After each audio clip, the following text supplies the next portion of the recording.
अर्चनाताई आपल्या सोबत आहे।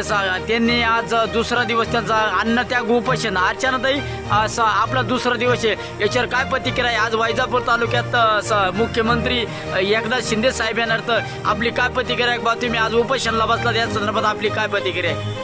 आज दिनांक 10/5/2024 काल 9 तारीख होती। 9 तारखेपासून मी या ठिकाणी वैजापूर तालुक्यामध्ये तहसील कार्यालय या ठिकाणी आम्हाला उपोषणाला बसलेले असताना शेतकऱ्यांची शेतकऱ्यांच्या प्रश्नासाठी मी या ठिकाणी उपोषणाला बसलेले असताना आज मुख्यमंत्री या ठिकाणी त्यांची सभा होणार आहे, परंतु आज सकाळपासूनच पोलिसांचा या ठिकाणी फार दबाव येत आहे। माझे मिस्टर ज्यावेळेस इथं होते त्यांनाही उचलण्याचा प्रयत्न केला, त्यांनाही दबाव केली, भाषा वापरली आणि या ठिकाणी आम्ही आमच्या स्वतःच्या खर्चाने जे 2 छत मंडप टाकलेले आहेत तो मंडप टाकायचा या ठिकाणी दबाव आणत होते। आणि आज मग मुख्यमंत्र्यांची सभा असताना ते लाखोचा करोडोचा खर्च करून त्या ठिकाणी सभेला लोक जमा करत आहेत, मंडप वगैरे सगळी सुविधा ते तिथं करत आहेत, एवढा खर्च करत आहेत, त्या ठिकाणी त्यांना कुठलाही दबाव करण्यासाठी आणि या ठिकाणी आचारसंहिता लागू असताना आम्हाला बसता येत नाही।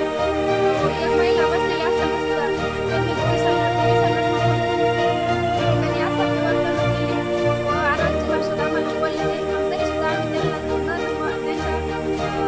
भाषेला न जुमानता आम्ही या ठिकाणी मंडप टाकून बसले।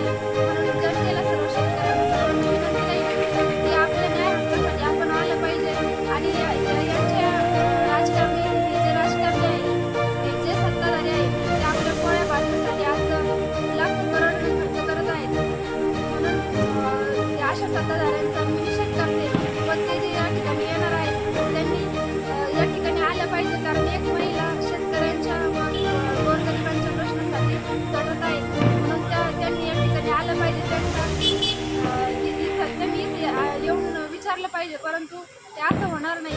म्हणून आता सध्या त्यांची सभा चालू झालेली आहे असं वाटतं, परंतु त्यांनी जे शेतकऱ्यासाठी गोरगरिबांसाठी लढत आहेत त्यांचा सुद्धा विचार केला पाहिजे। फक्त फक्त सत्तेचा वापर केला नाही पाहिजे, एवढंच त्यांना सांगणं आहे।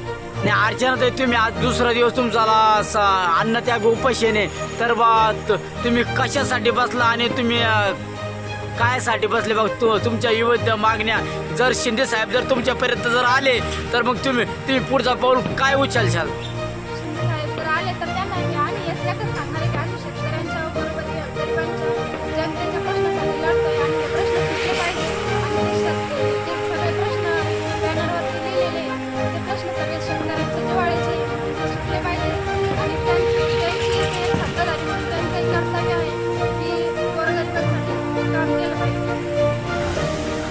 जर शिंदे साहेबांनी जर आट्या जर नाही मान्य केलं तर तुम्ही पुढचा पाऊल काय राहील?